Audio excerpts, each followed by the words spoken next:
క్రీస్తునందు ప్రియమైన సోదరి సహోదరులకు యేసుక్రీస్తు నామములో శుభములు. దేవుని యొక్క నూతనమైన కృప మీకు కలుగునుగాక.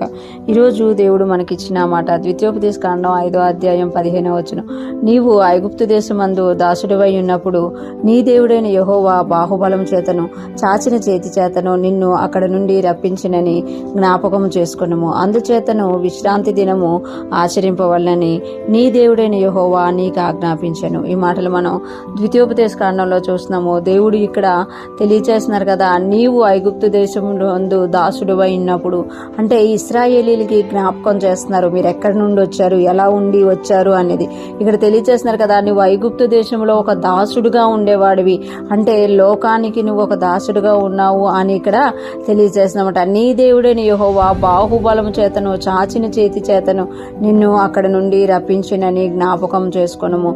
ఇశ్రాయేలీతో దేవుడు తెలియచేస్తున్నారు కదా, నీ దేవుడైన యెహోవా బాహుబలము చేతను చాచిన చేతి చేతను నిన్ను అక్కడ నుండి రప్పించినని జ్ఞాపకం చేసుకున్నాను. అంటే ఇశ్రాయేలీలారా, మీరు ఈరోజు ఉన్నారు, కానీ మీరు ఎక్కడి నుండి వచ్చారో జ్ఞాపకం చేసుకునండి.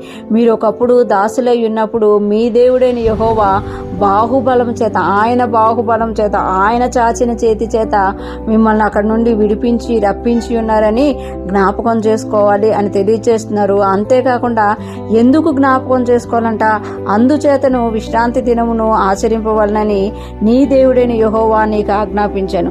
అందుచేతను అంటే ఎందుచేతను అని అంటే, నువ్వు ఒకప్పుడు దాసుడుగా ఉన్నావు, ఒకప్పుడు ఐగుప్తులో నువ్వు దాసురాలుగా ఉన్నప్పుడు దేవుడు నిన్ను అక్కడ నుండి తన బాహుబలం చేత చాచిన చేతి చేత బయటికి తీసుకొచ్చిన జ్ఞాపకం చేసుకొని దానికి సాదృశ్యంగా నువ్వు విశ్రాంతి దినమును ఆచరింపవలెను అని ఇక్కడ దేవుడు తెలియచేస్తున్నారు అనమాట.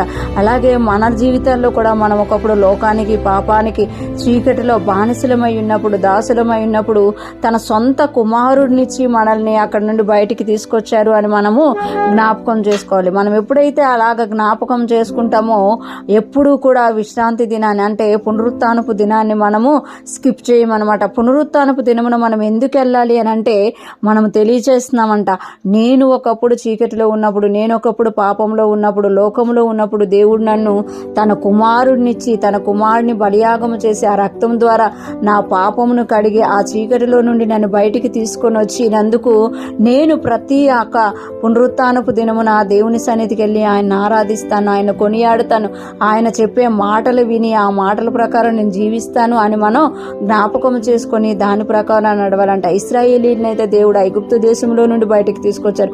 మనల్ని అయితే ఈ లోకంలో ఉన్న చీకటిలో నుండి, భయంకరమైన కార్యాలలో నుండి మనల్ని బయటికి తీసుకొచ్చి రక్షించుకున్నారని మనం జ్ఞాపకం చేసుకొని కృతజ్ఞతగా మనం దేవుని సన్నిధికి విశ్రాంతి దినమున పునరుత్థానపు దినమున మనం రావాలి.